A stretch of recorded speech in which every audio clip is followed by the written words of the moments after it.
মনে হয় চোখে শুধু পানি আসে। আমি হাদির ভাইয়ের সাথে সকাল সন্ধ্যা পুরো সময় একদিন কাটিয়েছি।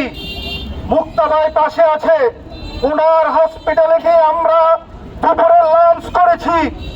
আমি সাক্ষ্য দিচ্ছি এবং পূর্ণাঙ্গ সাক্ষ্য দিচ্ছি, হাদি ভাইয়ের মতন নমনীয় এবং যোগ্য একজন ব্যক্তি আমার ক্ষুদ্র জীবনে আর কোনো জনকে দেখি নাই। মা যেভাবে সন্তানকে আগলে রাখে, ঠিক সেভাবে হাদি ভাই বাংলাদেশকে আগলে রেখেছিল এবং বাংলাদেশের স্বাধীনতার সার্বভৌমত্বকে আগলে রেখেছিল।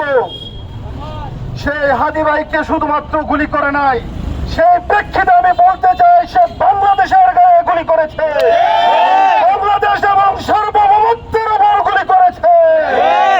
সেই বিচার না হওয়া পর্যন্ত আপনারা কি ঘুরে ফিরে যাবেন? আমি স্পষ্ট ভাষায় বলতে চাই, আগামী সূর্যোদয়ের আগে হাদির গায়ে কে গুলি করেছে তাকে আমরা সশরীরে এবং জীবিত অবস্থায় গ্রেপ্তার দেখতে চাই।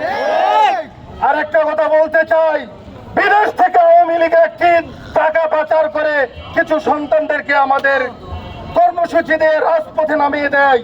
স্পষ্ট ভাষায় বলতে চাই এবং হাদির ভাষায় বলতে চাই, আর কোনদিন যদি আওয়ামী লীগ হালুয়াঘাটের রাজপথে নামে, হাদি ভাইয়ের ভাষায় সাউরা মাওয়া ছিঁড়ে বলতে হবে।